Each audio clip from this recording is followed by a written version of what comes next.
What's good to all of our homies out there in the world of the internet? If you guys have been hanging out with us right now on Twitch, I'm looking at the chat, not many of you are, and by not many I mean zero. You'll know that we've been having a little bit of technical difficulties trying to get ourselves set up, but we're almost there. We are here once again to kick it on that old co-op couch that we love to hang out, where we talk video games. Nonsense on a fortnightly basis. That's every 2 weeks for those of you who don't have good English. We're the Split Screen Synics, and we're the greatest show that has yet to hit it big. We're here to talk about games, news about video games, and also talk about games we're playing and take some tangents along the way while putting our own cynical take on everything we talk about. Some quick housekeeping for you guys out there. As always, you can find us on pretty much every podcasting platform that's available out there. We're talking Apple Podcasts, Google Play, Stitcher, etc., etc., etc. If there's a service out there that we aren't yet on, that you use, that you'd like us to be on, let us know, and we will make sure to right that wrong, because that is surely a travesty. With that quick little intro out of the way, I am going to go ahead and introduce to you two awesome cynical dudes that I have the wonderful pleasure of sharing this show with. First, I'm going to assume he's to my right, because if my image picture were here, he'd be to my right. Garrett, how are you? I'm good. What's up, dude? Thanks for the intro. Yeah, I don't know. I'm good. We're coming up, I think in 2 days we'll be at a year, right? Oh, I think that was the date. So that's cool. Yeah, this is essentially a year 26 podcast. So that's cool. Happy birthday to us. Yeah, right. Otherwise, I don't know. I went to the beach for Memorial Day weekend, so that's dope. And I have a Bud Light lemon tea. If you want to sponsor us, AB and Beth. Wait, a Bud Light lime and tea? No, lemon tea. Wait, Bud Light lemon tea. They make new. What is that like a? It's like an Arnold Palmer. Like one of those twisted tea things. Sort of. I mean, technically, it's a beer, I guess. But it kind of tastes like a twisted tea. It's really good.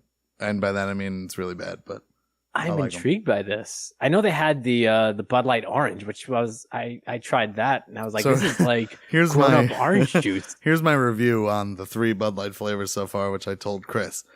Dark Souls, Bud Light Lime. Dark Souls 2, Bud Light Orange. Sekiro, Bud Light Lemon Tea. Or maybe Bloodborne, but Bloodborne's kind of a masterpiece, so that's my review on it. But Tim, how have you been doing? Tim's the other guy, by the way. So Tim's the other guy. I'm sleepy. I know I technically on a vacation now because this is the first holiday I've had off, but I feel like I need another day. It's never enough. Berto, how have you been doing? Sorry. I've been doing all right. Not too bad. It's long, like you said, it's Memorial Day, long weekend. So it was nice to have a nice 3-day weekend, but the ever-present dread of having to go back into the office is starting to sink in. And even though it's a short week because we had Monday off, I'm like, I still got to go into the office. Still got the Sunday scaries. Even I have every Monday off, so the Sunday scaries on a Monday. I'm just doing the norm at this point. I don't really have holidays anymore, but I got crazy weekends, so who cares? Hey, those are holidays to me. Yeah.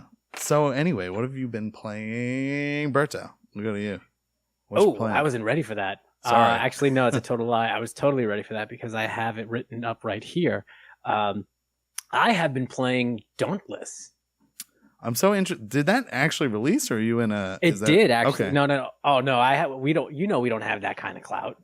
Sometimes they do beta tests and stuff. I don't know.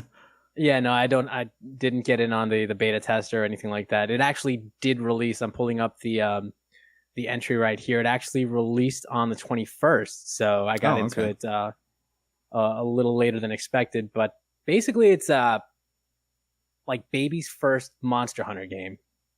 To put it, not to like downplay it in any way, but it's a Monster Hunter type game where you're going out and you're hunting behemoths. It's a free to play game, but the mechanics are really, really scaled back to the point where it's super easily accessible. The way that Monster Hunter World was with other Monster Hunter games, where it was like sort of the most accessible Monster Hunter game, so new players could jump in and with a little bit of practice, sort of get a feel for what Monster Hunter is like. That's like what this game is to Monster Hunter World. So it's even more like pared down, which makes it super easy to just pick up and play, but it also is incredibly fun. Is it's online like Monster Hunter as well? Yeah, and it's cross-platform, cross-play, cross progression, kind of like with like Rocket League. So, you know, you can play with people who are on PS4 and Xbox One if you're on PC. Likewise, if you start a file or start an account on PC and you happen to pick it up again on PS4 because you're traveling and, you know, you're visiting some friends, or you're, you know, going to your parents and they don't have a PC, or they don't have your PC and they just have your old PS4 lying around. Why they have your old PS4, I don't know. That's a different story. But you could just basically pick it up and play from where you left off. So that's amazing. That is super cool. I almost want to get it just because of that. Yeah, no, it is incredibly fun. I love the art style. The art style is it looks like very Fortnite-y, or I was maybe like even Dota more like 2 World of vibes Warcraft-y when kind I of. saw it. Like, you know how Dota 2 has that weird, it's like cell shaded kind of, but it's like a weird, they're all like pastel colors. Yeah, Maybe that's that's like the best way to describe it, and it's still like really, really fun. The weapon selection, you have like you have your giant hammer, you have your great swords, you have like these dual blade things. So you have a good variety of weapons. As much as I wanted to get away from using like a glaive type weapon, for some reason I still found myself using the pike, which is just like a long stick with a big pointy thing at the end. So I was like, God damn it. I wanted to try something new, but I ended up with a glaive again. That's funny because in Monster Hunter, I feel like I always like gravitate towards the same weapons. And then I'll try a new one and I love it, but then I'm like, I want to use the new one only. Like, because the last thing I used in Monster Hunter was Gun Lance, and I was like, I'll never use anything else again. Like, it was so much fun. It was such a goofy weapon too. Yeah, and like I wanted to try using something different. I started off using the giant warhammer, and I did that for a couple of hunts. But eventually, I ended up back with the war pike, and I'm like, God damn it, I'm like so basic. That's fair. Yeah, super. And the enemies have a lot of like individual mechanics and individual animations to them, so it makes it hard to try and predict what the next move is going to be. I mean, kind of like with Monster Hunter World, as once you get a feel for the monster's mechanics, it becomes easier and easier to take them down. But in this case, the behemoths have a lot of animations to them, so it makes it a little bit unpredictable because you don't know exactly. It's like, oh, he's starting to duck down and he's about to rear. That means this kind of attack, but instead he might rear in, you know, towards the left, which is a completely different direction from if he gets up and rears towards the right. So it keeps you guessing. Interesting. It isn't without its faults, though. The world, and maybe this is something that they're going to fix, and by fix I mean maybe they'll build on this, because obviously the game just released on the 21st and it's free to play, so they're going to keep iterating on it. Wait, it's free to play? I didn't know that. Oh yeah, it's totally free to play. Oh, all right. Why didn't you tell me? I would have played with you. Well, you were out in Breezy. I wasn't going to be like, hey, Garrett, you want to play this game? Well, is it weird that I feel like I've seen that game at PAX like every time I've gone for like the past 4 years. So I just assumed it was never coming out. So I'm actually shocked to hear that it has come out. Yeah, no, it really is a lot of fun. But like I was saying, at least some of the things I noticed that I'm sure that they're going to work on and iterate in the future, all the different environments that you're hunting these behemoths in seem very much the same. Got it. Like when you go into the intro world and you hunt your first behemoth to get, you know, the tutorial on how to use the hunting mechanics, it's like, it's pretty barren. There's nothing there but the behemoth. Like in Monster Hunter, you know how you're walking around, you see these little like things scurrying around. It looks like it's full of life. This doesn't have that same feel. It feels very sterile. It feels like the only thing that's there are like minerals that you pick up and the behemoth you're there to hunt. If you go and hunt a different type of behemoth, let's say like an ice behemoth, the world that the ice behemoth lives in looks exactly like a reskin version of every other world. Okay. So it feels very, very samey. I mean, free to play. I mean, that's and that's cool. the other thing. It's a free to play. They don't have the bank that Capcom does, so they can't just probably throw as much money into development the way Capcom can. So I get all of those, but those are still some of the little nits that I found. The other thing that I found that they could probably do a little bit of work on to make it just a little bit more user friendly. If you're going on a hunt with a crew of like 3-4 guys or however many, you kind of all go off and do your own thing, and there's no way to track a behemoth like with Monster Hunter World. You have the tracks, and it kind of points you with the flies over to where the behemoth is, the monster's located. Here, you kind of just stumble around in the dark until hopefully you find the behemoth. Okay. And then you shoot a flare up to let your other team know, or you hope that one of your squad mates finds a behemoth and shoots the flare up.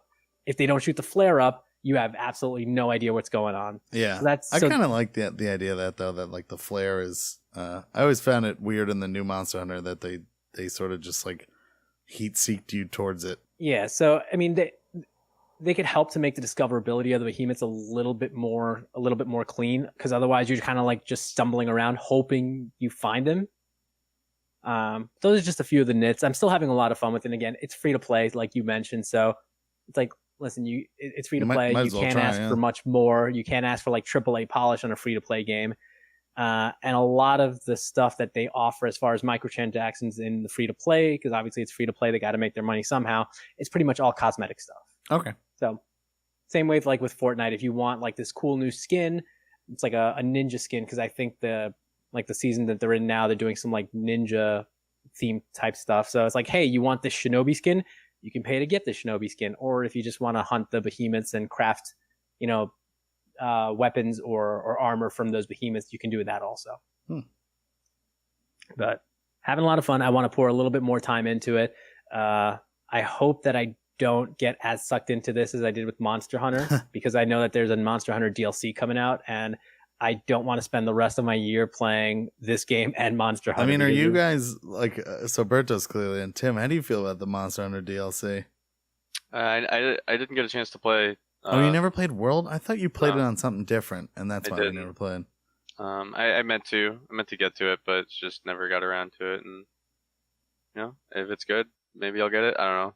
I mean, apparently it's supposed to be like G rank from the other games, which they've typically released like a new game for when they do it. So it's something I might be into. It's just I kind of want to get it on a platform where I could play with other people. Like I think I have it on PlayStation, and like the people I would play it with probably wouldn't revisit it for the expansion. So I feel like I should get it for PC.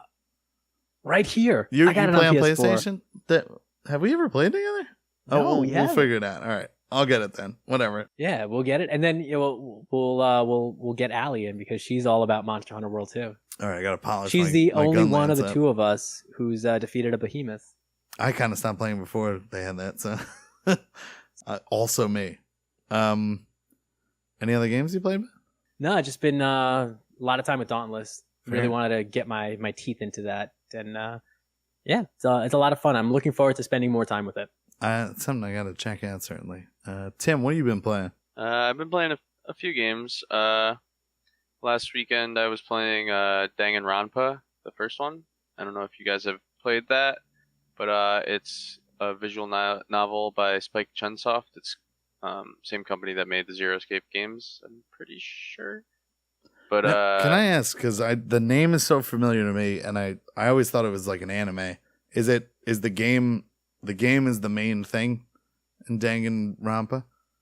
If it's based on an anime or something like that, then I didn't know that. But I mean, it is an anime game. Yeah, that's the only thing, because it's a visual novel. It's like, to me, maybe I was just screwing up. I always thought it was an anime because I saw it talked about on video game forums and stuff, but I never knew what it was. But sorry to interrupt. It's kind of like a cross between the Zero Escape games and like Phoenix Wright.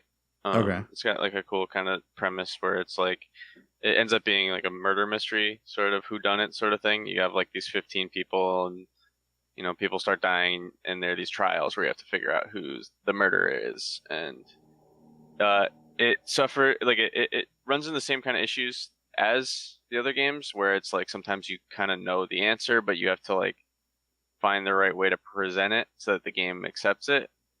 But it's got an interesting story, and the trials are a lot of fun. A little heavy on the text, but it is a visual novel, so that much can be expected. And hopefully I'll get some more time to play that, because it's interesting seeing kind of the twists as they play out. But definitely enjoying that. I finally got around to finishing Spooky's Jump Scare Mansion with some friends. You did the 1,000th. I did. Wait, 1,000th? Aren't there 1,000 rooms? Isn't There are there 1,000 rooms, yeah. Yeah. Dear God. But it's not long. I think my playtime is 3 hours, so Oh, okay. it's not long. Ending was a little underwhelming, but it's just a fun concept. If you don't know, it starts out, you just have to get through these 1,000 rooms, and it starts out there these little, like, cupcake cardboard cutouts that will randomly pop out of the wall and make these goofy noises, and you're like, oh haha, that's not scary. But you start to get like pursued by these weird creatures, and the like environments get creepier and creepier, and all along like the same goofy jump scares keep popping out, and it gets to the point where you start actually getting kind of startled by them. Yeah, actually, because I think you mentioned it last episode or the episode before. I looked up the trailer on Steam. It was like the trailer does the same thing. It's like very tongue in cheek, kind of silly, and then it starts getting creepier and creepier. It looks pretty dope. I'd say it's worth a playthrough. It's not long. And I also have played a little bit of We Need to Go Deeper, which I may have spoken about months ago. Is that the co-op submarine game? Yeah. I played that with you once for like an hour or two. Yeah. So what kind of game is that? It's a roguelike. Okay. It's like Garrett said, it's co-op. It's designed to be co-op. You probably could play it by yourself. Yeah, you actually can. But it's really designed to be like a 4-player experience. But it's got this kind of old-timey art style with like a bit of steampunk going on, and you just you pilot the submarine, and you are just trying to go as deep as possible. I don't know if there's an ending. It's in early access right now. Okay. But it's just gets more and more perilous the deeper you go. You have kind of a cool little system where everyone kind of picks a station to man in the submarine, but stuff gets crazy and everyone has to help out in other areas. You have to go out of the ship sometimes to look for resources and fight bosses and stuff like that. It's fun. It's a little clunky, but it's definitely got some intriguing concepts. I enjoyed when we played, but I remember we played again probably a year ago, and it was very early access. Very early. They've added a there. lot of content to it, and it's definitely worth a revisit. Anything else you played, Tim? Not really. I haven't had time to play Sekiro. Reasonably far. I feel like I'm about 75% through the game. That's where I think I am, but I'm not sure. Yeah, you can never really tell. Vaguely describe the last thing you did in the game. I got to a boss and I attempted it once and failed. It was like a dragon. Oh, then I think you're ahead of me. Maybe. Oh, really? well, I mean, I haven't. Maybe? I don't know because I haven't played the game, so I can't say what dragon boss is. Yeah, I feel like I haven't fought a dragon yet. I'm going to stream tonight, so who knows? I feel like you'd know if you'd fought a dragon. Yeah, that You would get make to the sense. Giant fish. Giant fish. No. Jeez. No, okay. Then The I last skipped them a little thing ahead I of you. fought was an owl. Jesus. So No. this game takes some Yeah, crazy turns. I fought that guy. Okay, I'm squinting on that because it's not quite an owl, but I don't want to ruin things for anybody. So like now I really want to play this game even more because I know like when we were playing at your place and I was like, oh, here's some dudes and a dog, and Yeah. now it's like giant fish, Dude, the giant shit goes owl, crazy. dragon. Also, it's like I feel like out of the Miyazaki games that I've played, it's the most challenging as far as making decisions and knowing like whether or Yeah, not like my ending must be fucked. Like I'm gonna get the worst possible. that's the thing. I don't know if I'm getting a good ending. I'm doing this thing where everybody wants rice, and I've gotten different types of rice, and I don't know if that's a thing. There's all Did these you give side them the quests. rice? I gave people rice. I ate rice. There's a lot of rice. I was told not to chew it. Someone cooked the rice. I don't know what the hell's happening in that game. I'm going to be streaming tonight, actually. Make sure you I give would them guess the I'm rice. 75% of the way through, but I'm not sure either. Should I just jump into what I was playing, I guess? Sorry, did I steal it from you, Tim? Are you done? No, I'm All done. right, cool. What have you been playing, Gary? So I have been playing Sekiro. I was streaming it last week. I'll be streaming it tonight and probably tomorrow.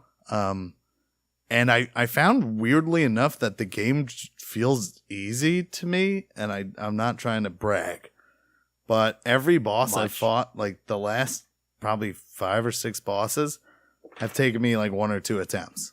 And I don't know if it's like I've collected too much stuff and I'm overpowered or something, or if just the way the game's designed, like I just get it. As far as the countering and the deflect system, like bosses don't give me that much trouble in that game, and I find it weird and almost a little disappointing.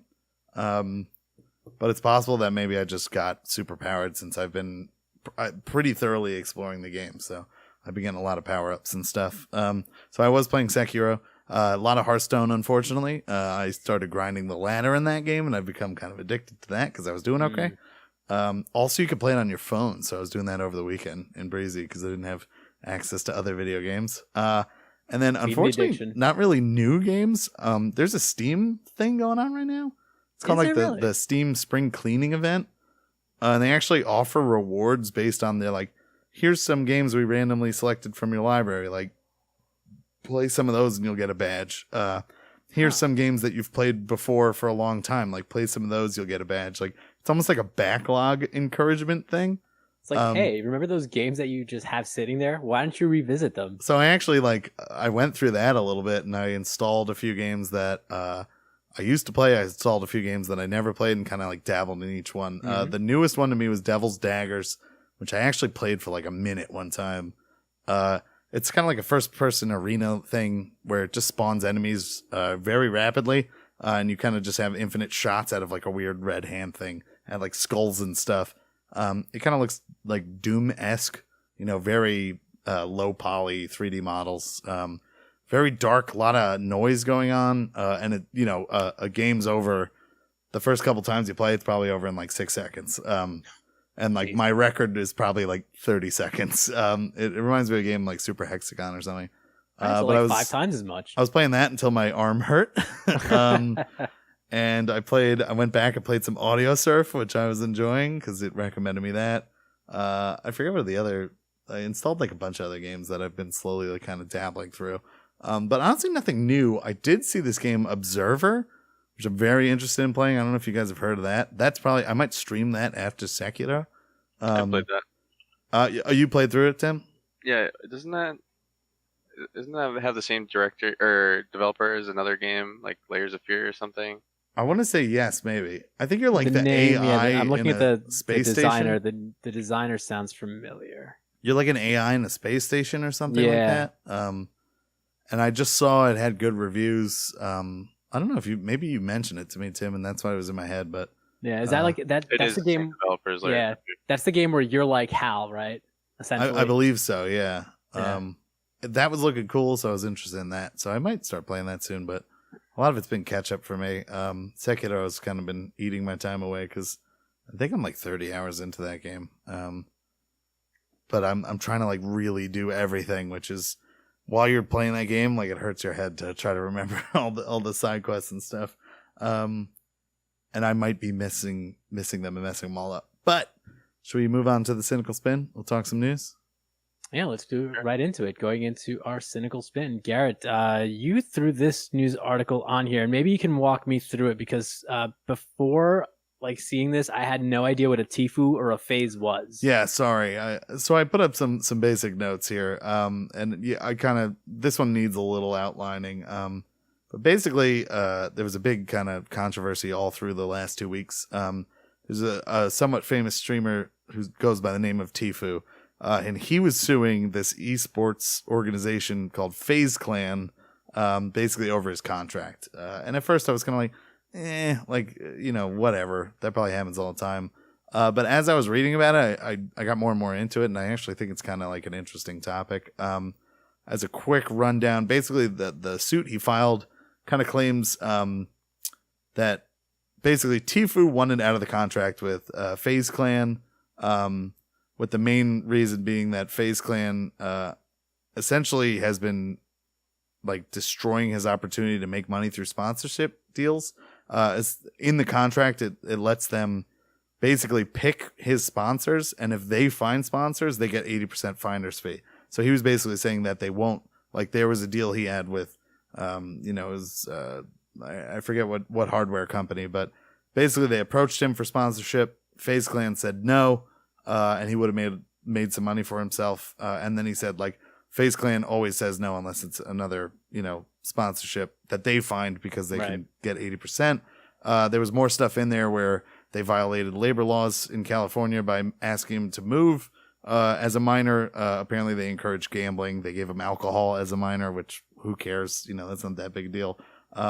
FaZe Clan responded saying that it's only made $60,000 through their partnership, which is a little less than a year long, and cited very specific, like, we made $0 on this, that, this, and this, which was funny because the things they cited had nothing to do with sponsorships, which was kind of weird that they responded in that way.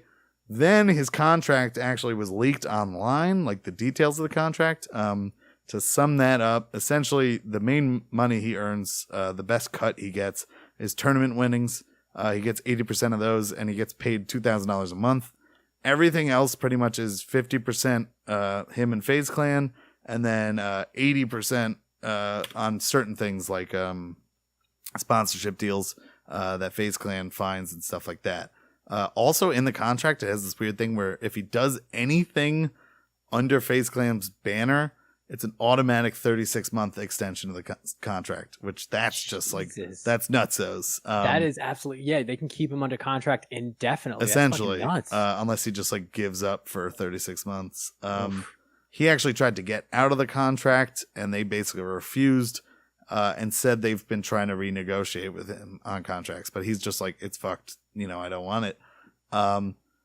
I linked another article here, and this is kind of separate, but if anyone is interested in this stuff, Cecilia D'Anastasio wrote an article for Kotaku about the esports kind of the bubble, the growing possible bubble, and all the financial kind of hoodwinking and stuff going on behind it, which is really interesting. It is a really good article. I read that article actually, I think like on Thursday or Friday, just before the weekend. I remember reading that article. It is a very well researched, very good article talking about how like everything looks rosy and peachy keen from the surface in esports, but if you start doing some digging, it's kind of built on a house of cards. Yeah, it's sort of the tone she's taking. To sum it up, there's a ton of money going in, not a lot coming out. For various reasons. But the reason I cited the article was basically saying like the main moneymaker so far of esports has been, Berto just left the meeting. The main moneymaker of esports so far has been, welcome back. I had that was. Yeah, you just pieced out. No problem. What happened? My system just it just blinked out and then came back on. But so to repeat, I cited the article mainly to say in the article, it kind of states that sponsorships and stuff like that is the main moneymaker of esports. The reason being that essentially, I think Tfue has a point in saying like him not being able to make money on sponsorships is essentially he can't make any money. So that's that, et cetera, et cetera. I brought this up just because I think it's kind of interesting. The whole esports thing, we could do a whole podcast on that. But specifically as a Twitch streamer myself and as content creators through the podcast, I wanted to see what your guys' thoughts were on, this sort of kind of contract thing that's going on. I did also write down, I forgot to say, apparently a lot of players go into this without like any sort of lawyer or representation. And apparently this kind of contract is the norm for players that are starting out. And they, again, FaZe Clan did cite, professional athletes kind of do this kind of thing where they go into contracts that are crazy. And then if they do well and pay out, it can grow into a much better contract for them later. That being said, most professional athletes do get paid in the hundreds of thousands a year while in those contracts, so that's a little bit different. But Tfue's popularity did grow massively during the time, so he's definitely, I think his Twitch numbers went from like 80,000 to like over 1 million followers, so he's definitely benefited from it. But what are your guys' opinions on this? I mean, Tim, you kind of like, as someone who has been in a baby sponsorship before, do you think this is something that kind of needs to change? Do you think this is kind of just par for the course and guys should suck it up? What do you think? I think it's kind of a gray area. I've seen the other parts of it because FaZe Clan is like one of the top 10, 15. They have a top 10, 15 CS team. And a lot of when this went down, a lot of the players kind of spoke out and said like, I've never had any contract issues with them like this. Obviously, when you have like an established professional player who's winning tournaments and then they assemble a team, it's going to be a different type of contract that they're going to sign than a relatively unknown streamer who's trying to make a name for himself. But obviously, the one red flag that sticks out is the contract extension part of it. It's easy to just say like, okay, he should have read the contract before he signed it, but it seems like that's predatory in nature to kind of put in a little sneaky clause like that, and then when you start running into contract issues later on, to just kind of like blow it up in their face. But at the same rate, I don't think everything is one-sided. I don't think, like, if you ask me, I think the details of the contract were obviously leaked from Tfue or Tfue's lawyers or something like that. I don't think it was just kind of spur of the moment, like, oh wow, this information got out, that's crazy. I think there's some jockeying going on by both sides, and maybe this is an issue that never would have had to get as big as it is, when it could have been like, look, I get it. Like when you took me on, I was an unknown, but now I've clearly established myself under your brand. If you want to keep me as a member of your brand, we need to renegotiate our contract system and go from there. And I don't know enough about the situation. I don't think anybody knows enough about the situation to say whether or not that has been attempted. But I do think some things need to change. That ludicrous 3-year contract extension. That thing was crazy. That was nuts. Is just that it's hard to take FaZe aside when you hear that. So who knows really? But and FaZe, to speak to your point about negotiations, they state again, all this is kind of they said, he said, etc. They have stated that they've offered him contract renegotiations and better contracts and so on and so forth through this process. But I'm pretty sure he's basically saying like, I just want out. Berto, what do you think about this whole? It's definitely like, to Tim's point, what he was talking about just now. It is definitely predatory in nature to offer this kind of contract, because first of all, when they offered him the contract, when they snapped him up, he was like what, 17, 18 when he first signed on with them. I believe he was. I know he was 20 when he was relocated, so he's probably at the oldest, like 19, is my guess. So, but if you take it's still a minor, minor sort of. Yeah, like let's put him at the oldest at 19. Like at 19 years old, if somebody put a contract in your hand and told you, like, would you have had the wherewithal to say, hold on a sec, I need to get a lawyer to read this because I want to make sure you're not going to take advantage of me as an employer? Because at that point, you sign a contract, you become an employee. Like, I can tell you for a fact that at 19, if somebody put a contract in my hand, I wouldn't have been like, hold on, I need to clear this with someone who knows about contract law. Especially a contract that's like, hey, we'll pay you to play video games. Yeah, he was probably hearing, we're going to pay you to play video games. You just need to sign this to make sure it's all copacetic and all above the table. No way would he have, there's no way. So it's incredibly predatory in nature on that fact. Flip side to the argument, though, I could see why now he's going to want it, why he's going to start wising up to that, because he's seen how popular, his popularity has grown. He sees how Fortnite players like Ninja can earn upwards of $1 million through sponsorships. And he's like, you know what? I want a piece of that action. I want to be able to pick my own sponsors. I don't want to limit what my max possible salary could be, or what my upper limit. I don't want to put a ceiling on my upper limit. So I could see how once the blinders are taken off and then you start realizing, oh, wait, there's a whole lot of shady stuff, or at least clauses in the contract that are very limiting to you as an employee. I think there was like one thing, and I know when we first opened up the news segment, I said, "What the hell's a Tifu?" I've never.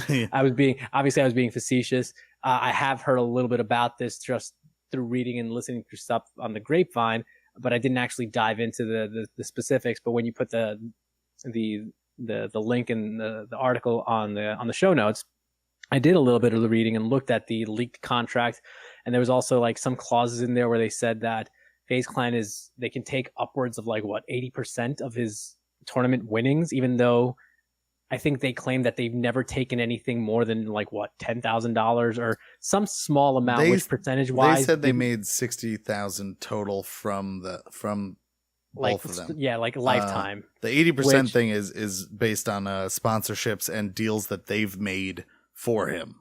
So the tournament winnings he gets to keep 80% of.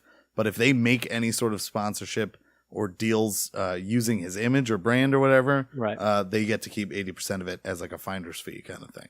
They're entitled up to, or can they take the full 80%? Because I believe it's supposed to be 80%, like straight up. Because if he makes a deal or whatever, it's like a 50-50 cut, I believe. Because I remember one of the things that I remember reading, or somebody would like basically doing the Cliff's notes of the contract was that particular like percentage clause, and then FaZe Clan said, well, we've never taken, like at most we've taken maybe like 10%, even though we're entitled to way more. But that's kind of being like super shitty by saying, hey, we could take 80% of your shit, but we only took 10. We're the good guys here. Well, I think FaZe Clan's response has been part of the issue, is because they're playing this sort of like them listing like this is the amount of money we've taken from him on Twitch, and it's like $0. It's like, okay, that's not the issue here though. Yeah, it's like it's like, great, you're not as shitty as the contract would have allowed you to be, but the fact remains you're taking advantage of this kid who, when you first brought him under your wing, had absolutely no idea what he was getting himself into. Case in point, in a real world example, I was in the running to be on a TV show. I'm not going to say which, but it was a reality show. And I was like basically at the very last cutoff to be The Bachelorette. It was not The Bachelorette. I was just guessing. Huh? No. It was a TV show where the premise was you maybe or maybe didn't get married without meeting the person you were going to marry. But that's a story for a different time. Wow. All right. I made it to like the final cut, and they basically give you a contract to sign, and whether or not you get selected, you still have to sign this contract. And I was like, okay. And I read through it, and like one of the clauses in the contract was basically they said that the producers of the show would own the likenesses of my images and everything that like all of my image in perpetuity. And I'm like, that basically means that you guys have like ownership of my image, how my image is used forever. Because unless, I'm like, that's pretty much what in perpetuity means, right? Yeah. Like, oh, and then when I spoke to the producer, they're like, oh, but that's just a whole bunch of legalese. And I'm like, yeah, but it's really upsetting and really troublesome legalese. I don't want to sign this. Because I get their concept. It's like, well, if it's a good show, we could put your face on the DVD box but or whatever. At the same time, I'm like, but at the same time, it's like, fact. or we could just keep using it. Like, yeah, and I'm like, listen, I get it. That's what but I'm not okay with the fact that I don't even have ownership over my person at that point. I'm not going to sign this. So I can only imagine. And that was me at like late 20s. So I was like at least well versed enough to read that. This kid at 19, 20 is not doing that. So yeah, I kind of think and at first my initial thing was like, okay, but like I was actually okay with how crazy most of the contract was at first, because as someone who streams and so on and so forth, like if I was offered by a company like, hey, we want to, we want you to stream for us or whatever. And they had an initial contract. It was like, hey, any sort of sponsorships or stuff that we make because of you, this and that, 80%, I'd be like, sure, that makes sense. I don't attract any viewers in this and that. So the fact that I do think initially it's okay, sort of, most of it, because if you have a guy who's really not doing anything with 80,000 followers and now he has over 1 million, like he's getting a lot out of that. That isn't money. And at the same time, he's probably not making you a ton of money as well. So I think initially the contract makes some sense. And apparently those are somewhat standard across the industry, from industry insiders, according to the other article I mentioned. The issue obviously is the extension clause. Yeah. And I think the main issue for me is like, okay, if you say they start out this and then we have renegotiations, like, is that an automated process? Is after 6 months, it's like, hey, do you want to stick with us? Here's the renegotiated contract because you've been making this much for us, or so on and so forth. And nothing was mentioned about that. But the fact that FaZe Clan is not like, okay, dude, sorry, it didn't work out. That's what bothers me. Like, okay, like, why are you clinging to the guy if you claim he hasn't made you any money? Yeah. And that's the part that really makes me kind of side with this Tfue character. Otherwise, like, I kind of get why the contract's so one-sided as far as like, because think if you're on an esports team and they use, you know, say your team name is the Two Cats, because I'm seeing Two Cats, sorry, but like Two Cats advertising lands, you know, the Red Bull can deal, like that makes sense to me that like the company making that deal, which would be FaZe Clan, like gets the money. And then again, like as you get it better and more viewers and make more stuff, like you should be, you know, the contract should renegotiate. Also the stuff where they're blocking him from accepting sponsorships, like that aren't the ones that they could maximize. He said that the sponsorship he was approached by was like kind of competitive with what FaZe Clan normally sponsors and stuff. Mm-hmm. So they kind of axed it. So that to me is an issue too. But yeah, apparently there's a big gray area. Definitely go read that article if you're interested. That's a cool article. Because there's a lot of stuff going on. Like no one really knows what esports is going to be. Whether it'll be big or small or whatever. Maybe we'll do a podcast on it in the future. Who knows? Should we move to the second point? Let us go to the second article. Which I'm going to preface by saying this ruined part of my thing later. So I'll reference it later. But so this is my article. I'll go through this one really quick. And actually, after I put this together, I found out about another thing related to this, which I'll discuss very briefly. But basically, we're going to get a 15-minute direct that will air at 9 a.m. Eastern, 6 a.m. Pacific on June 5th. And this is for Pokemon Sword and Shield. So we talked about this a couple of episodes ago. I don't remember exactly what number. But we mentioned this when we talked about the reveal that they did back in February. So we're going to get 15 minutes, hands-on time. Hopefully some gameplay is going to be shown. We don't know what's going to be shown. All we know is we're getting 15 dedicated minutes for Pokemon Sword and Shield. And this is definitely strategically planned on this date because it's planned ahead of Nintendo's E3 presentation, which is, I think, June, whatever. What's the Monday? Is that 13th? I have the schedule on a different tab, but it unfortunately doesn't show the PlayStation or Nintendo conferences. My guess is the Monday is the 10th, it looks like. The 10th? Okay, so this is ahead of Nintendo, because Nintendo, I think, is that Monday at 6 p.m. So definitely very strategically planned. They want to get Pokemon out of the way because they want to probably focus on more upcoming stuff that's going to be released in 2019 as part of their E3 Direct. But yeah, like I said, hopefully we see some gameplay footage. They were very just like, here's the new world, here's the starters that you're going to get. And that's pretty much all we got back in February. So I want to see like a really in-depth look here. I want to see a better look at the starters because, again, the starters were very underwhelming. I know you were all about Grookey, dude. But I'm Grookey, dude.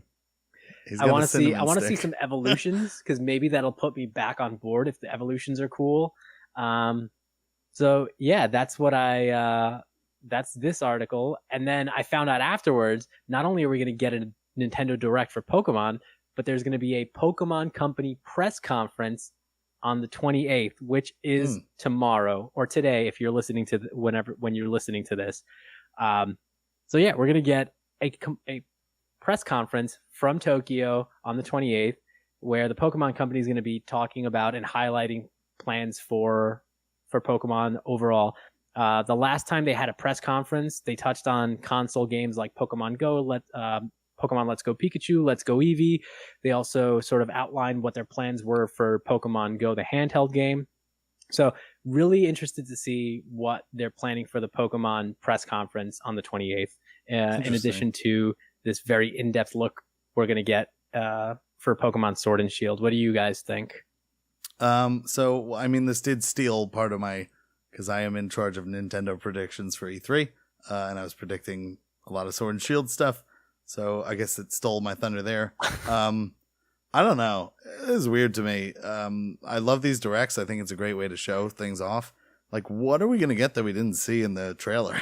You know what I mean? Like, best hope is something like Pokemon Coliseum, like a much better kind of online multiplayer experience where, you know, you're not doing this stupid breeding Pokemon to fight because everyone has legendaries and stuff. But I don't know. We'll see. It should be interesting because I'm probably going to get the new Pokemon games just because I always do for some stupid reason. But I have a feeling... Because you want Grookey.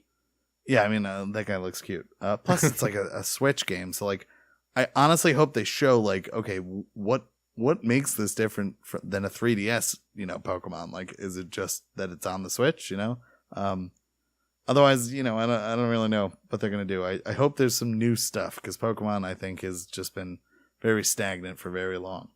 Yeah, I mean, I guess, I guess we'll just see, right? Like, there's only so much we can really pontificate about the details of the new series, and you know, with the onset of the Nintendo Direct, you know, shows, we can react to that. But you know, I mean, I think you guys are have a good understanding of where I stand on Pokemon related things, and you know, it's up in the air. I'm not expecting too much, but you know, I could always be wrong. Hopefully we'll see something different. I mean, the Pokemon Company press conference is weird to me. Because like, I mean, that one's going to be more. It'll probably be like more movies. I mean, that one's probably just going to be, here's where we're going with Pokemon as a brand. Yeah. And they're probably going to outline, any like new handheld titles, any new like additions to Pokemon Go. That's where we're going to get just sort of your broad spattering of Pokemon news versus the Direct, where they're going to be like, this is 15 dedicated minutes for new stuff for Sword and Shield, which they really need to knock out of the park. Because like you were saying, at this point, the only thing that is the selling that's the hook for this game is that it's Pokemon on the Switch. Yeah, what does that mean? But that's like such a hook for, like, people have been buying Pokemon games that have been the same game. You know what I mean? Forever. Right, so. But I think right now people or maybe I'm saying this mistakenly, but I feel like people are getting tired of that now that it's on the Switch. They're like, we need to see more than just the same old Pokemon. It's got to be more than, it's like, hey, it's Pokemon, but on Switch. Like, it's got to be more than that, and they have to show something in this Direct to make you want the game. They got to show something to make you think that these starters are anything but, ordinary. We'll see. I don't know. I'm not getting my hopes up because I know I'm going to buy it regardless because you have to. Oh yeah, no, I'm going to get it regardless also, but like, I don't. At this point, I don't know. Like, I was very underwhelmed by the announcement in February. They really have to show me something. They got to bring that Pokemon magic. They're just going to be like, here's like turbo evolutions and like, oh, like you can dress them. Hey, you remember when Pikachu had a hat in Pokemon Go? Well, now you can give them hats and dresses and jeans. That's like what they always show off, like we have the Q evolution on this one. And it's like, oh, okay. Like, I always think those parts are stupid, and that's not where they need to innovate. But that's me. But we'll see. We'll see. It should be interesting. I it could be cool. I'm excited for the game. I want it to be good because I like a new Pokemon title on the new console. It had so much riding on it, and then like I said, that that February reveal was underwhelming. So it's like, guys, you have to bring your A game. So I want to see what it is, but I'm not getting my hopes up. We'll see. What's this next thing? Oh, I read about this. Yeah. So I heard about this. It's basically the numbers are in for the revenue that Apex Legends made in April, and they generated $24 million in April 2019, which is a 75% drop in revenue from 2 months prior. It's pretty interesting from the perspective of somebody who isn't a battle royale player, but is constantly inundated with battle royale related news because it's the in genre right now. And for a while, it seemed like Apex Legends was the game that was going to dethrone Fortnite from kind of the dominance in that category. Everyone was talking about how good it was. It's much more fun to play. It's got everything it basically needs to usurp a juggernaut, but numbers are not showing that that's going to be the trend. I don't have any idea about the player base and how that's been changing or things like that. And it is obviously a smaller company at this point. It's Respawn, is it? Yeah, Respawn Entertainment. But common things that are being attributed to for reasons are like a lack of content that are coming out. I know Respawn has gone on record to say that they're very opposed to the idea of crunch, which is commendable from a developer standpoint, but it's showing a little bit maybe in the fact that I think there's only been one new character. I've never played Apex Legends, so I don't really know how it works, but yeah, only one new character has been added, and there was a season pass that they released that people aren't seeing a lot of rewards for, so that's where a lot of their revenue seemed to be coming from. And I did a little bit more just like looking around to see what people are saying about it, and apparently they have the skins that they sell are very expensive. They said they're like $20 for certain skins, and they apparently aren't that good. Like they're just recolors of already existing skins and things like that. And it's kind of interesting because it seems like with a free-to-play game, it's like once you have your player base, then that's what matters, right? You can try and tilt it in the way that you can really make a lot of revenue from that. And it seemed like Apex Legends had that down. They stormed onto the scene, made a big splash with little marketing, and just everyone was talking about it, everyone was playing it. But nobody expected them to have the consistent revenue from the first month, but to drop off this much is probably a little alarming. But I don't know. What do you guys think in terms of how what this is going to mean for not only Apex but just like battle royales in general and Respawn as a company? It's crazy to see. I just pulled up the numbers since February on Twitch tracker, and it's ridiculous how you see from like about February 11th where they hit 278,000 concurrent viewers, 13,000 channels streaming, and it's just a precipitous drop. It's just like a steady decline from February till about April, where it's about anywhere between 18 and 22,000 viewers from a high of 278,000 just a couple of months ago. That is ridiculous. So as someone who has played Apex and still sometimes plays Apex, I think part of the issue with the numbers you're citing, Berto, is obviously they had some sponsored Twitch streams and stuff, so they got people like Ninja, they got like the biggest streamers to do some streams, so obviously the viewers are going to skyrocket when you're doing marketing like that. The main issue I see is just I think they tried to do too much too quickly as far as adding the battle pass for the most part, which was tough because the fans were demanding it like crazy. Essentially, you have a fan base that I assume a large amount of them came from games like Fortnite or PUBG, where Fortnite has a system down. They have a season, they have a battle pass, they come out with content every so often. And there is a lot of kind of controversy because apparently that company's got crazy crunch going on. That being said, you have a user base that's kind of used to that. So I honestly think that it would have been smarter if Apex kind of like had that in the chamber ready to go. Because the fan base was basically screaming for a battle pass and seasons less than a month into the game, which is really unfair because Fortnite took forever to get those things. Other battle royales did the same. So I think it's mostly just mismanaged timing. The battle pass is garbage. Like, it's not fun at all.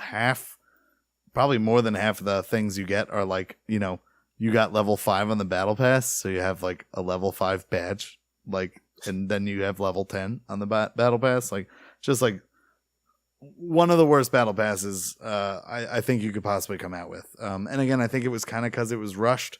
I was about to say that definitely sounds like something where they're like, we need to get something out ASAP because we didn't anticipate this was going to get this big, this quick, and like they want something. We got to give them something. Because it's amazing. Joe, what's up, dude? He's in Twitch chat. He said the battle pass was awful. I agree 100%.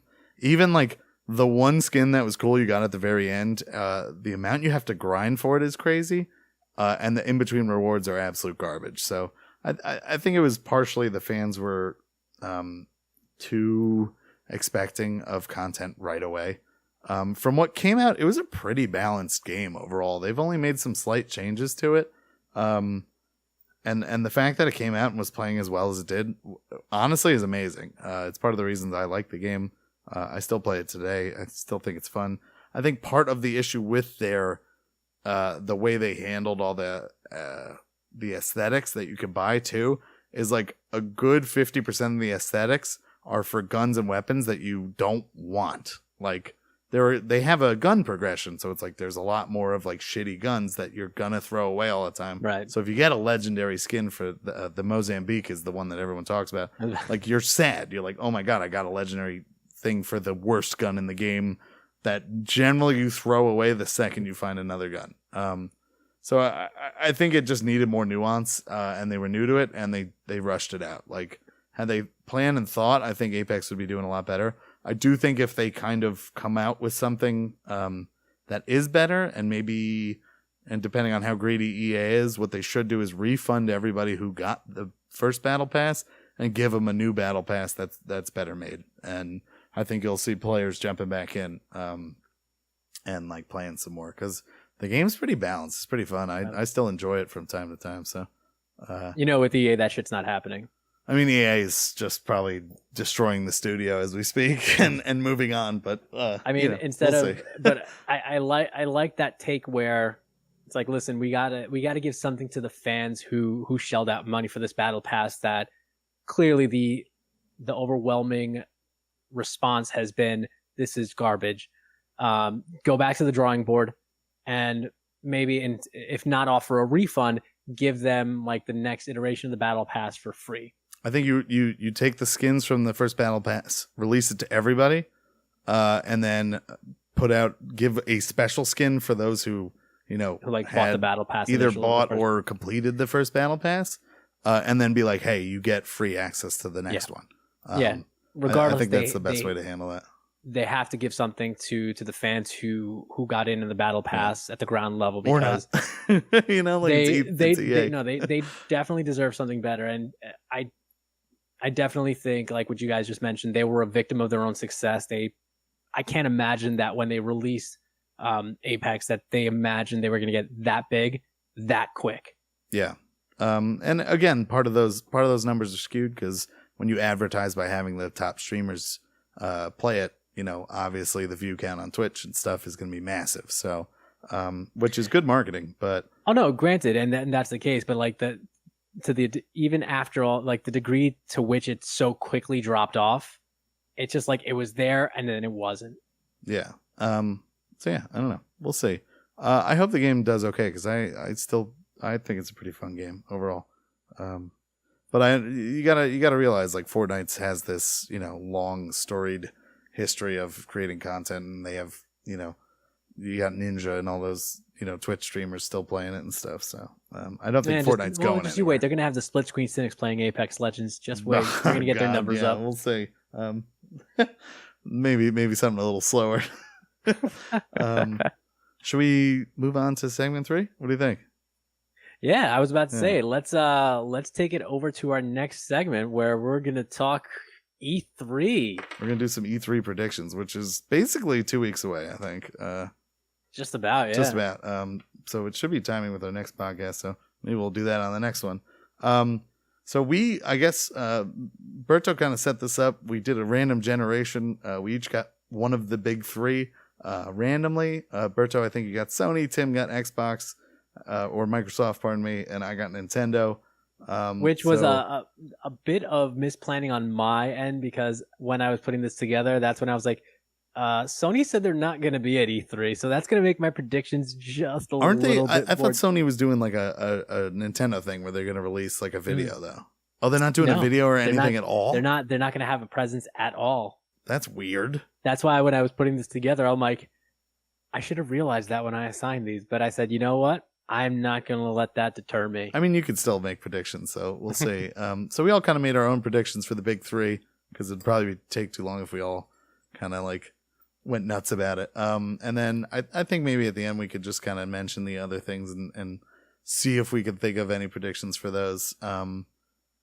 Other than that, I don't know. I guess we'll just go into it. Berto, did you want to start? You got whole notes here and everything. So I do. I wrote these down. Well. So like we just mentioned, I'm a dum-dum, and we've known, by we I mean everybody but me apparently, since November of last year, that Sony said they would be skipping E3 2019. But like I said, that's not going to stop me from making my predictions for Sony. These predictions may happen at E3, or they may have a sort of Nintendo Direct style, because they do have they had their state of play like in March, where they were basically doing a Nintendo Direct style direct to consumer announcement.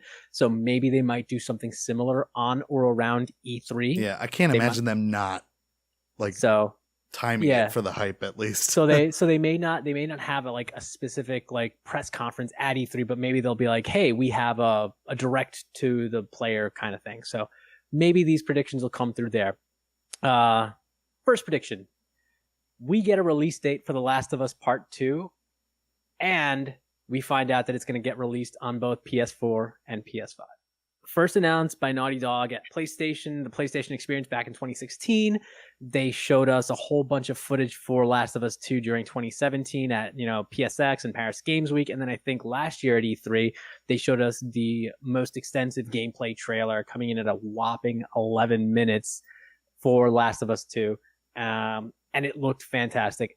And my prediction here is that they're going to drop a release date. They're going to let us know when it's available, because as of right now, it doesn't have a release date. So they're going to let us know when it's available. And then by letting us know when it's available, they might clue us into what their plans are for the PS5, because they give us a release date and then they're going to say, and it's releasing on both PS4 and PS5. Now I have my own little likelihood of how likely I think this is, but let me get your guys' take.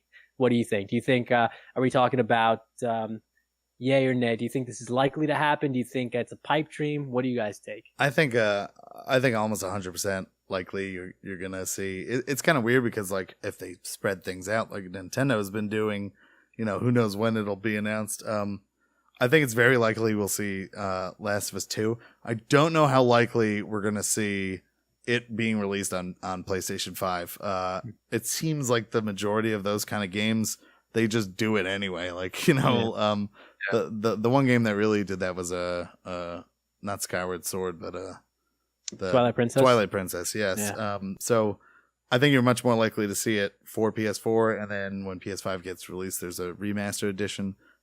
They did show PS5 loading times recently, and that was weird. Yeah. Where it was like really quick. Who cares? Super snappy. Yeah. Tim, what do you think? Pretty likely? Yeah, I'd say so. I agree. I think it's just going to come out in PS4. We don't know when PS5 is going to drop exactly, but I'm sure they'll re-release it along with like a billion other games. Next prediction. we get a better understanding of what Death Stranding actually is. So everything that we've seen about the game up until now doesn't really give you any indication what is going on with this game. There was a baby and a dude in like an astronaut suit, and there was a Norman Reedus crying with the baby. It's very, very Kojima. It's like, it's a Kojima-ass game. You have no clue what's going on. But my prediction is they give us a trailer or something that actually explains the story ahead of actually playing the game. Well, as you can see right there in my notes, my likelihood literally says, I don't want to cheat by reading the notes. I think that Kojima likes being Kojima, and I think even when we get the game in our hands and play it, we still won't know what the fuck we're playing. Yeah, I think it's likely we'll see something from Sony soon about it. I don't think it's likely we'll have any idea what it's about. We'll see it and we'll be like, that was a thing. And this is a bit of a tangent for me, but I've been so excited for this game. I don't know why, but I just kind of was liking the aspects and the look of it and stuff. And I'm not anymore. I think they need to stop this trickle. Like, I don't want to go through 4 E3s and see the same game at all 4. Like, it keeps happening. I think last year's E3 was really bad because it was just a lot of stuff we've seen before. And I don't like it. I want something. Here's the trailer. It's coming out this year. I'm not excited for this game anymore. And it was one of the most excited I was about last year's E3 and the year before that. So, he was at the Tribeca Film Festival. I mean, that dude's nuts. So whatever. Tim, do you have any interest? It's funny because Tim, for those listeners who weren't with us, Tim wasn't with us in the beginning either. So the E3 thing's kind of new to him because we kind of started with this last year. Did you have any interest in this game at all, or? Not really. I'm not the biggest Kojima fan. Far and away, I think his best game was PT. Okay. And I'd not say that should be a black mark on all of his other games. He's got some great games, but I think PT is way better than it deserved in terms of the fact that it was a demo. I think it was just so remarkable for what it was. But I'm fully okay with the idea of just keeping, people in the dark about what your game's about. Like, I think it's great when you go in and you're just like, well, I know this developer, I know the style. I have no idea what this is that I'm about to play, but even more so I agree about just drip feeding these little kind of aspects of the game over years and years and years. It's like, it can only last for so long before the hype is gone. And I agree. I think they'll probably tease us a little bit more, but I don't think that it'll get us any concrete understanding about what the game's going to be like. And that's fine, but just make the game already or something. That's the thing is, like, last year we got what looked like some game footage, but it was just Norman Reedus walking like in a stream or something. So I don't know. And who knows if it was actually game footage, but we'll move to the next one. Next one. So I got 2 more. So this is my penultimate one. This one might be a bit of a stretch, but you guys got to hear me out, okay? So we know that the PS4 is pretty much in the Xbox One. All current gen consoles are in their twilight. We've already done the half-step thing with the One X and the One S or the One whatever and the PS4 Pro. So we know they're already starting to play around with console architecture for the next gen. We know next gen is right around the corner. What if all this talk about Sony not being at E3 is just a bunch of bullshit? It's just a bunch of smoke and mirrors. It's just playing with your minds. And they surprise announce that the PS5 is dropping this year in 2019. Sean Layden comes out in LA and he just hijacked somebody's press conference. He's just coming through the crowd and he gets up on stage and he just whips out a mic and you're like, where did he get a mic from? Why did Sean Layden just show up? And he goes, PS5 dropping November 2019, drops the mic and he just runs out of the convention center. And then he comes back and he's like, and by the way, $400. This one is like, what's the most crazy out there thing that I could come up with for Sony? This is pipe dream level. Okay. This This is my we can dream scenario. So I'm gonna twist it because I don't think they're gonna surprise attack anyone as far as a conference. I do think they might drop PS5 hard news around the time. I think that's gonna be sort of the buzz this year at E3. I think it'll be sort of disappointing if they don't. I know they showed loading times recently and so on and so forth. So I definitely think it's extremely likely we'll get PS5 news in or around E3. The one thing I'm going to miss from last year's E3 is that they're not going to have random like 10 minutes of dudes playing banjo and or reed flute. Yeah.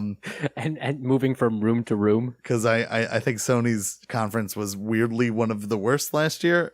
Even though it had some good games in it, it was just so full of itself, and I think that's part of the reason weird. that they might have chosen not to do it this year. Tim, what do you think about the likelihood of that scenario? I mean, I can't count it out as a possibility. That's the thing. They did some crazy shit last year, so I don't know. I don't know the exact timelines for all these things. I don't know. Like you said, it's coming up. I don't think it'll be this year, but that would certainly make news feeds if it did. Oh yeah, I don't agree with the 2019 release, but I think 2020 is way more. Let reasonable. me dream. It'd be a funny kind of middle finger to E3.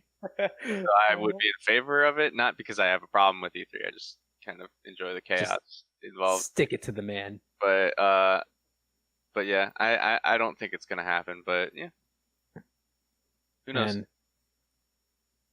just got one more final prediction. I'm going to change this one on the fly because I'm rereading it, and I'm like, you know what? I'm going to change this one. Last prediction: we never get Final Fantasy VII remake. I'm saying it. It's never happening. I think that's like a 50-50 unlikelihood. It'd be even crazier if they did a Half-Life and they dropped a few episodes of it, and then like the final episode, it just never comes out.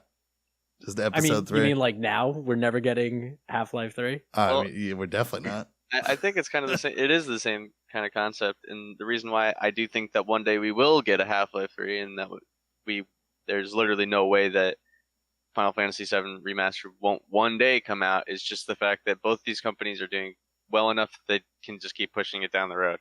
But one day they'll be out of ideas. One day, then they're gonna come back and they're gonna throw it on our plates and be like, "You happy?" And we'll be like, "Obviously not. This is garbage." But yeah, at least it exists, and we can close this loop. Fair. But yeah, I do think that one day that will come out, and it will be bad, and people will still like it. So I don't know what I'm trying to say. I don't know, but I'll go with it. I'm loving it. We'll stick with it. So Tim, do you want to go next, or should I go next? Sure. This whole kind of task thing was a nice introspective experience about myself, and because you guys know I'm pretty cynical in general, but this is like really, it's like in all honesty, I really don't care about what's gonna happen. I can't wait till we're gonna force you to make a report card on E3. I can't wait to see it. But yeah, I really tried to like put as much effort as I could into this, but let's just go. So the first one is actually this was my first thought when we started talking about this was thinking back with Microsoft. It seems like when it comes to peripherals, they're generally a little late on the game. Like they'll jump in a little bit after they're big, and so I think that they will have some type of big announcement about a VR centric peripheral. I know they had they work with like the HoloLens, I think is what it's called. It's like a kind of mixed reality sort of thing. I think in February they announced like the HoloLens 2. It costs like $3,500 or something ridiculous. And obviously, since Microsoft is kind of married with Windows and PC, it's kind of like some cross-platform stuff behind that. But I think that they'll have some sort of announcement to try and compete with the PSVR in a somewhat questionable area of interest. I know that that PlayStation has been kind of angling towards putting more effort into the PSVR, but I think that Microsoft is going to be right on time in announcing that they're going to start doing it too. And by right on time, I mean a little bit late. But I think that they'll at least touch upon it at the E3. What about you guys? I actually think that's pretty likely. That sounds pretty accurate. I mean, I would give it a 50-50 just because I know Microsoft is focusing on so many other areas, hardware / systems / streaming wise. But I could definitely see something like that happening because I know Microsoft's been making a push towards, kind of PC and Xbox integration, certainly. So it's a natural kind of fit. Especially, I know they've been developing the HoloLens like crazy because there was that whole military controversy about it. So yeah, I think it would be good PR, honestly, too, to be like, hey, we're making it for video games and not just for the military. Berta, what do you think? I'm gonna be the one that goes against the grain here. I'm gonna say that Microsoft finally learns their lesson and decides maybe peripherals aren't our thing. They're like, leave the peripherals to the VR headsets, to the Rifts and the Vives of the world. We're just gonna focus on our stream box. For their sake, I think that's probably ideal. But we'll see. Next thing, it my notes are so poor, but just sequels to games that I don't play or really care about.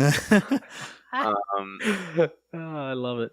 I think there's going to be something about a new Halo game. I think that I read there's like Halo Infinite or something. Mm-hmm. I feel like I'm like my dad talking about video games. There was a teaser trailer last year at E3, so yeah.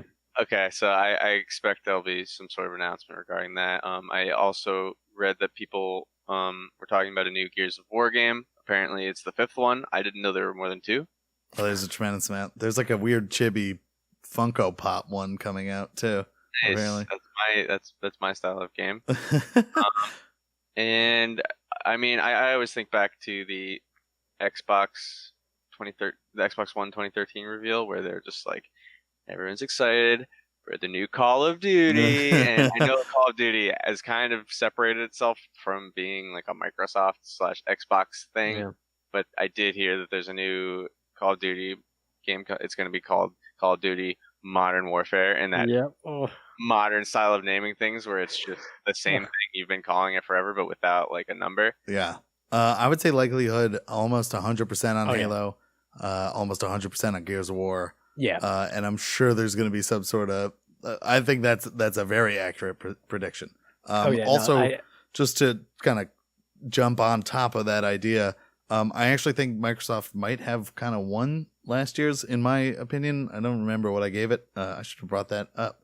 But I do think they're going to be very game forward focused. So I think you'll see all those games. I think you'll see even more than that, some of the new studios they've been buying up, what they're working on and stuff. So I think that's a pretty solid prediction, Tim. Yeah. I totally agree. I think it's almost 100% that we're going to see gameplay footage for Halo Infinite, and we're definitely going to see the new year. So if I'd be surprised if we don't see that. Also, quick prediction in the middle: we're gonna make Tim more knowledgeable about E3 via this experience. I already have, in my minimal amount of effort / willpower to look this stuff up. We're gonna make you. You'll figure things out about E3. How about that? Prediction. Tim represents the split screen Synics in all our glory. Yeah, I do my part. What else you got, Tim? Okay, that was it for actual predictions. Now, like I exhausted my resources there, so I just kind of started guessing, which I guess is the point. I think that there's a chance that they might announce some new boring Xbox model that like 18 people will buy, and I will not be one of those 18 people. Features will include more hard drive space and faster SSD, and it'll look a little different, maybe a little bit smaller, and it'll be cool. Xbox 2. No, come on. Xbox No. 1, but the O at the beginning is the number 1. Is Xbox 1.5. So I'm Except it's gonna literally take that prediction. 1-2. I don't think you're gonna see an Xbox One model. I do think you're gonna see some new Xbox as far as the next gen stuff. I think that's very likely. I don't know because what was the last model they announced? The no optical drive, right? I forget the name of it. Like not Scarlet. Was it Scarlet? I don't know. They have like the stream only box and this box. Yeah. You might see 3 models of the next gen hardware. That is true. There might be a ton of models of those. Yeah, I mean, I consulted my crystal ball, and it turns out it has a 100% chance of happening. So you're wrong. All right, that's fair. Fair enough. Any other predictions, Sam? Yes. And for my last prediction, I think we all remember the marriage made in heaven between Xbox and Doritos and Mountain Dew. It's kind of like a polygamous relationship that they got going on. But it's time. It's 2019. Time to modernize. I think that Xbox is going to announce a sponsorship with G Fuel. Oh, if you guys don't know G Fuel, it's the food for gamers. Yeah, it is. It's pre-workout, but for gamers. You come in powder form. You get to mix it up with water and just game all day. And I would honestly, like, this was fully facetious when I was writing it, but I would not be surprised if there's some G Fuel at their presentation in some form. I think there's a budding relationship going on between the two. I mean, I would say there's a high likelihood of there being cross sponsorship, almost guaranteed in some way, shape, or form in the conference. Whether it's Doritos on the back of monitors or Mountain Dew that some of the players are drinking and stuff. Xbox has always sort of been notorious for that stuff, so I think you could see some G Fuel. You never know. See, now I want to see that. I want to see that happen. I want to see when we're watching the Microsoft press conference, people walk in, they sit down, and they have like a little goodie bag of like G Fuel and just other random shit and like energy gummies and Doritos and just a bunch of crazy shit. G Fuel, baby. It's what plants crave. Oh no, wait, that's I get that Idiocracy. Yes. That's it for me. All right. I pushed my brain farther than you could imagine to come up with those 4. No, I think they're going to play a pretty even keel. Like real talk, I think their presentation and their is going to be pretty much just at the level. They already knocked it out of the park last year. I think they don't need to do too much because I feel like if they do, they're probably going to trip up and get ahead of themselves and just get in their own way. They just need to keep the message that we're bringing you games. Here are the games that we're showing you. No, don't try to do anything fancy. Definitely bring the G Fuel. I will definitely dock you points on your report card for E3 if I don't see any G Fuel sponsorships. You hear me, Phil? I kind of agree with you, Berto. I think we're going to see a lot of what happened last year. I think they were kind of applauded for that they focused mostly on video games. I do think we'll see a lot of streaming service kind of stuff. And I think we'll see some next gen hardware stuff, as well as funny G Fuel probably spread throughout. So I don't know. All right. I didn't Garrett, have really you are notes for next. this. This is going to be interesting because I was thinking about it in a weird way. So it's more of just like a thought. I'm just going to spill my thoughts to you guys on Nintendo's most likely day of I think they've announced an E3 video. I kind of did it in my head, like kind of like games, hardware, otherwise. So I do think we're going to see some games from Nintendo. Originally, I was predicting Pokemon. Probably not. We'll probably see it in a little montage since they're having the direct before. Maybe some Link's Awakening remake. Again, probably just a short little clip, nothing too big. I am guessing the big IP they might focus on is going to be Animal Crossing, because I know they announced one for 2019. And we haven't seen a single goddamn thing about it yet.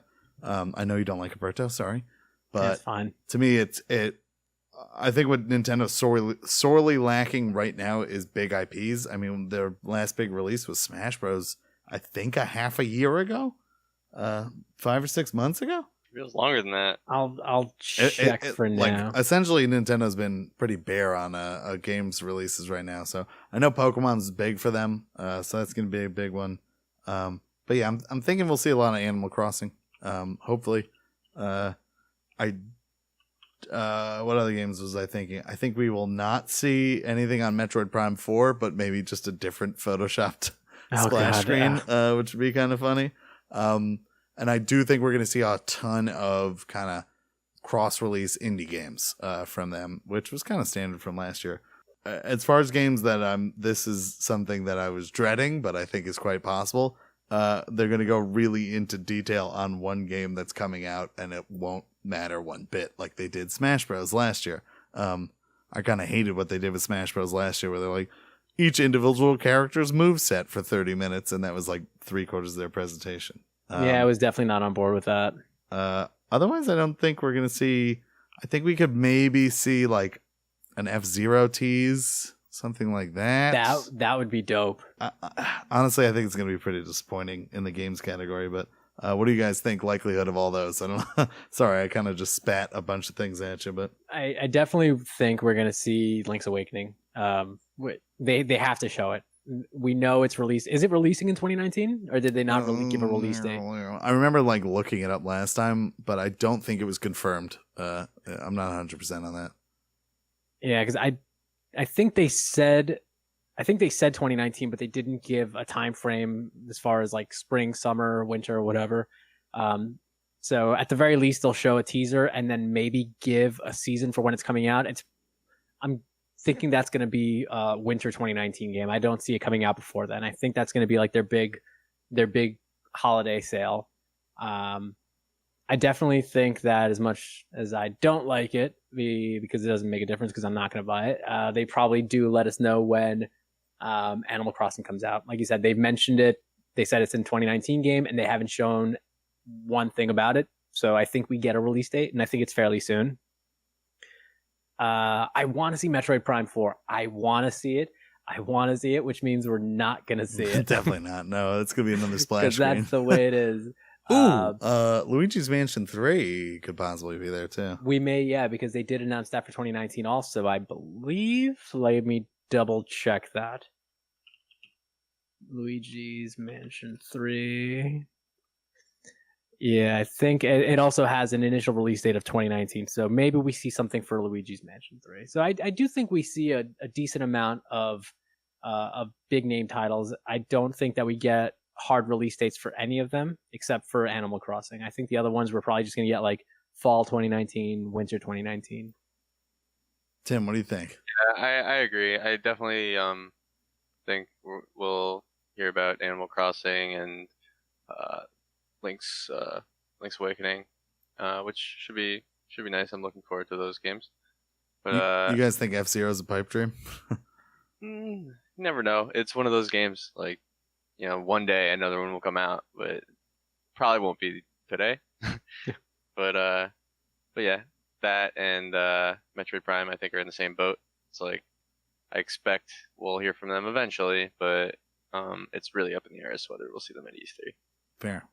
So here's my pipe dream prediction for video games, which is Nintendo is going to release, and probably alongside some hardware, an entire like full virtual console straight from the Wii. It's something that I would love. It's something that I think, honestly, the timing couldn't be better because I think Nintendo's kind of lacking right now. I mean, what do they got? Super Mario Maker 2 is going to be the next big title, I think. Hey, people are excited for it. I'm excited for it, but it's not Mario Odyssey. It's not Smash Bros. Yeah, it's not Mario Odyssey, but I think it'll definitely keep people engaged. Yeah, I mean, so that I think it would be a good time to hit something like Virtual Console. Also, kind of pipe dream, something like the Xbox Game Pass from Nintendo. $15 to $20 a month to unlimited access to a bunch of games. I think it's very pipe dreamy.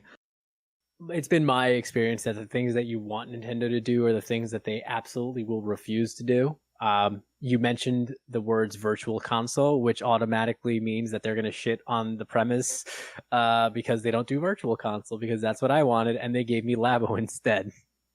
And now they do this other nonsense where it's not virtual console, but they give you some Nintendo game. I don't think so either.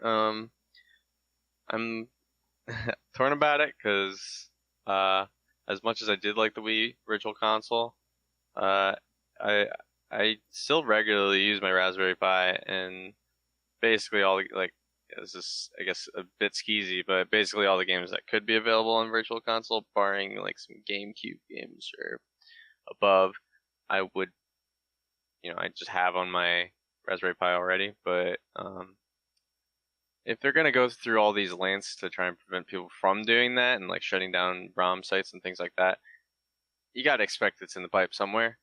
Yeah, So, but we'll see.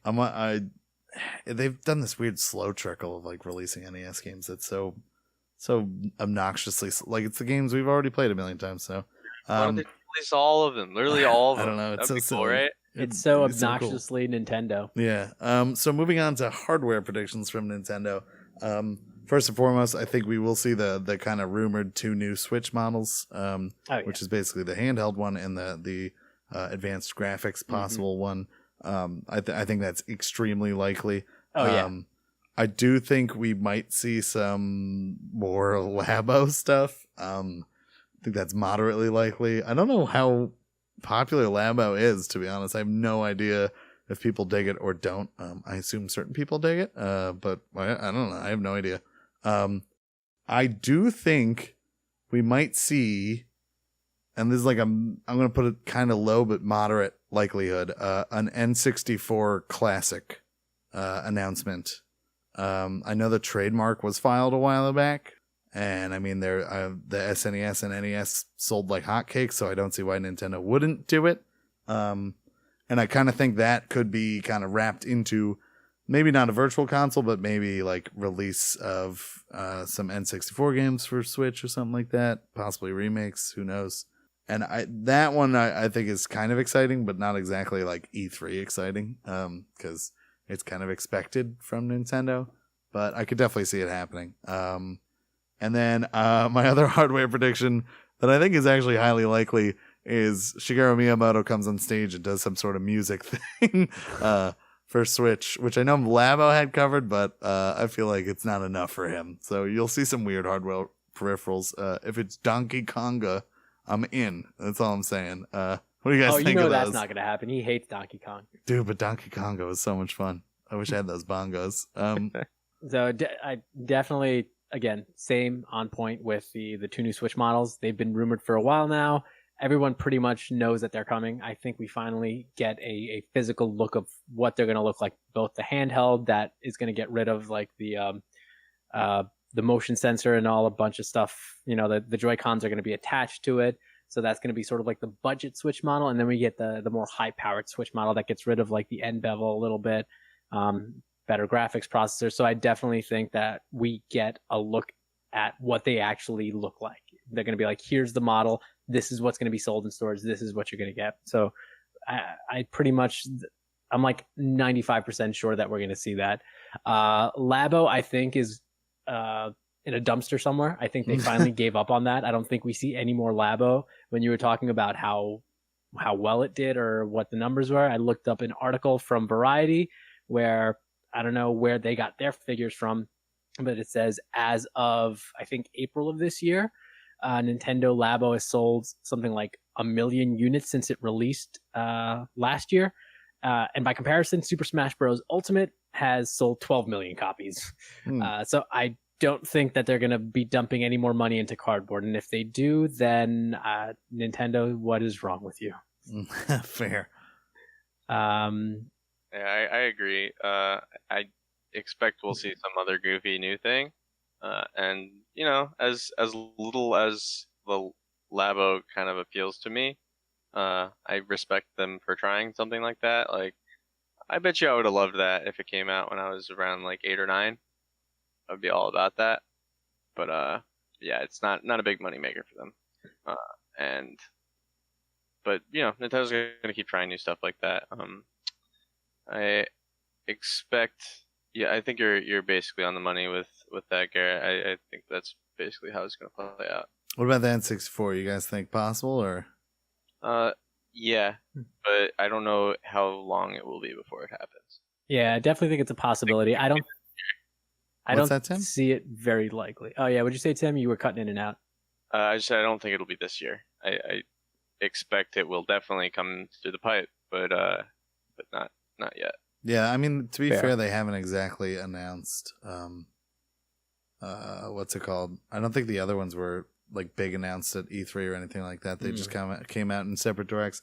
I think it'd be interesting if they actually sold it as a Switch dock, and then you could buy like controllers for it and stuff like that. But that seems a little too complicated, maybe. Or too convenient for the consumer. Or way too convenient for the consumer, because that would be like a virtual console kind of thing.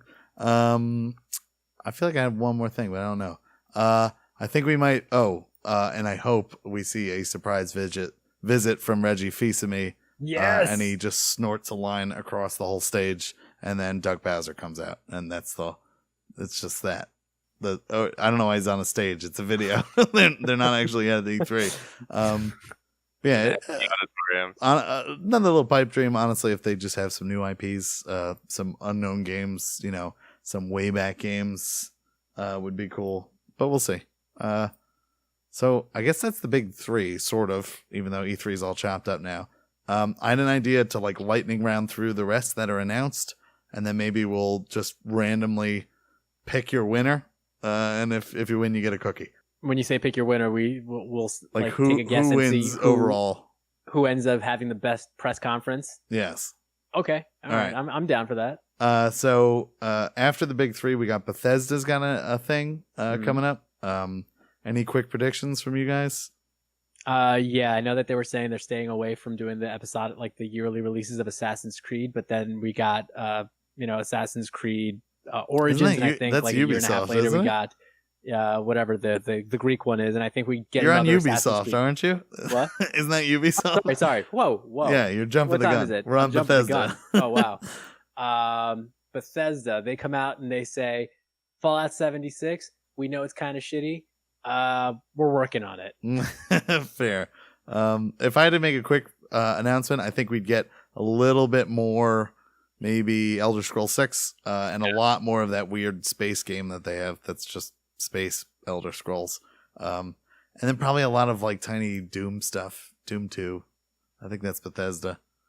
I thought their conference was kind of disappointing last year. And then they were like, Elder Scrolls 6, and then they ended it. So, Electronic Arts? EA, FIFA, more Madden. Yeah, definitely FIFA. They're like, they know the hits. They're playing the hits. They play the hits. They're gonna do more FIFA. They're like, yeah, let's do that soccer. Yeah, my guess is they're gonna take off the year and just not release FIFA. Whoa. And just lose all the money. That is a big prediction right there. They're just not feeling it this year. The hype isn't there. Guys, we're gonna focus on old IPs like Dead Space 1 and make a true sequel to it. Dead Space 1 and 2. Yeah. I think EA. I think you're right. It's just gonna be sports.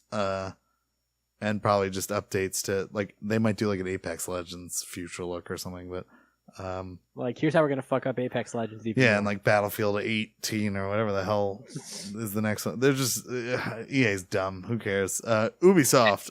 Berto already predicted Assassin's Creed. We're gonna get new Assassin's Creed, whatever the next one is supposed to be. Fair. Tim, you got any predictions? No. Fair. I think Ubisoft. I'm not 100% sure on this. Are they doing Beyond Good and Evil 2? Is it? I believe so. We did get a look at it. I think last E3. I think we're gonna get another look at it, and it's still gonna just look like an unfinished prototype. And Justice Gordon-Levitt is gonna come out and be like, "You too can make video games." Gordon-Levitt, is that like a thing? Yeah, he's part of that. He's some weird like Make Music Foundation thing that's part of it. I think I might have made all that up, but who cares? Look it up and see. Justice Gordon-Levitt. No, Joseph Gordon. Lettuce. What's Just his wanted last to name? make sure. Wait. Hold Joseph on. Gordon-Levitt, I'm just I now think his name listening to is. this. Are you talking about Joseph Gordon-Levitt? Yes. Because I'm like, who's this Gordon Lettuce guy? Justice Gordon-Lettuce. You don't know him? He's All right. in Supreme Batman. Court judge. That took me way too long to.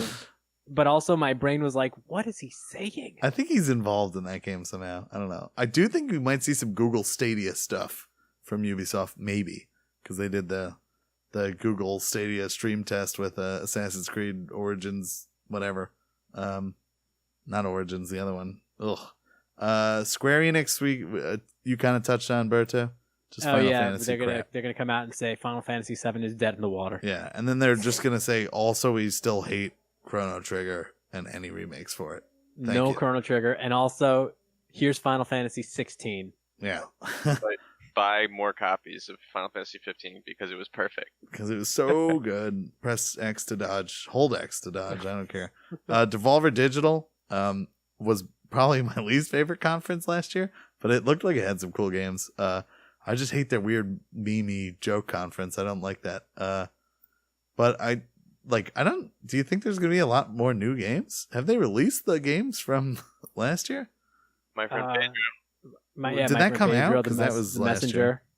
My friend Pedro came out. Maybe I'm. No. I'm saying that's coming out. Oh, okay. Katana Zero, they developed that? Yeah, Katana Zero is Devolver Digital. Yeah. And they just finished. They released. Well, I guess it was probably a couple months ago. They released like the final DLC for Gungeon. So maybe Gungeon 2. Oh, maybe. Something along that lines. Probably a lot more like kind of indie titles, which is great. I just hate their presentation so much. PC gaming. Games. What's that? I just said they're making good games, so that's the thing. Like, I'm okay with the presentations all you want. If your games are good, I don't care. Yeah, there's nothing wrong with that. PC gaming. I think we're just gonna see a lot of indies. I think all the big PC games kind of announce on their own time. And then kind of funny game showcase, which Berto has informed me is, I believe, a podcast. Did you say? Yeah, Berto? so they're kind of funny. They have like their own sort of media, like content creation company where they do podcasts, they do streaming, and this year they started doing a thing where they're putting out a games showcase. They had a games showcase a couple of months back where they were featuring a bunch of like very, very small mobile and indie developers, and they were like, hey, why don't we do a thing for E3? So they took, I forget whose spot it was, but they're like, sure, let's put this together for E3. Cool. So it's basically just showing off like very independent tiny games. Yeah, and like for the last showcase they did, which was their first showcase, they showed something like, I don't know, like 60 or 65 games. And again, these were small, like mobile titles, small indies. And I think they're going to have something similar where it's going to be like about 60, 65 titles, small handhelds, small indie developers. But yeah, I'd be interested to see because they have some little gems in there. All right, let's wrap up. But who you got for winners? Tim, pick one. Microsoft, obviously. Oh, A+. Berto. I'm going to say that Nintendo wins this E3. I'm going to curveball and say PC gaming because Blizzard takes it over and announces Diablo 4 and Diablo 1 and 2 remakes. Boom. Whoa, even though they would Diablo save that for 4. BlizzCon because they're not stupid. But yeah, PC gaming because there will be cool independent games as well. Yeah, because don't you guys have mobile phones? Don't you guys have phones? No? It's so funny because I'm on this, I guess Rock, Paper, Shotgun is what I'm looking at here. They have the schedule, and then there's just a picture of what looks like Terry Crews in Crackdown 3, possibly.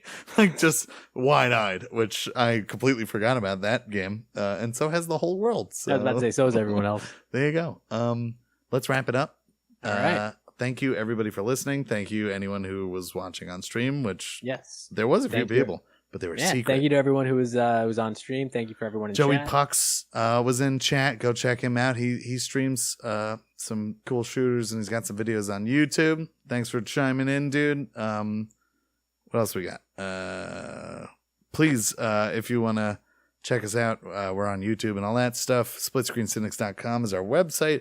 Split Screen Cynics on Instagram. Take out the E's. If you want to see me personally, you can see me stream On Twitch, I'm playing through the end of Sekiro. I usually do like Monday and Tuesday nights around 10 o'clock or so. Today's going to be way later. Berto, what's up? You can find me at Albie with the one and only, pretty much on all social medias. You can get at me there. Shoot us a DM on, I think our DMs are open on Split Screen Cynics on Twitter. You can get at us via email also. Again, if you like our takes, cool, let us know. If you don't like our takes, you want to send us some of your own takes about your E3 predictions, shoot us an email at splitscreencynics@gmail.com. And yeah, we'll get back to you on that and let you know how much better your takes are, or if they're, crap like ours are. And Mr. Microsoft himself, Tim. You can find me attending daily meetings of the new religion that I just joined. Is called the Temple of the Vampire. It was founded in 1989. It's very exclusive membership, so it'll be probably difficult to join unless you purchase a bunch of our literature that's really expensive and maybe some of the jewelry. You can find out more about us at templeofthevampire.com. Real vampires only, okay? This isn't joking around, okay? Don't join if you're a real vampire. So none of you hot topic vampires. All right, fair. Thank you again for listening. Catch us again in 2 weeks. We'll probably be doing an E3 episode. If not, I'm sure we'll do a bonus episode. And so on and so forth. And we'll probably announce the next game club, maybe. So yeah, keep on gaming. Bye. Peace.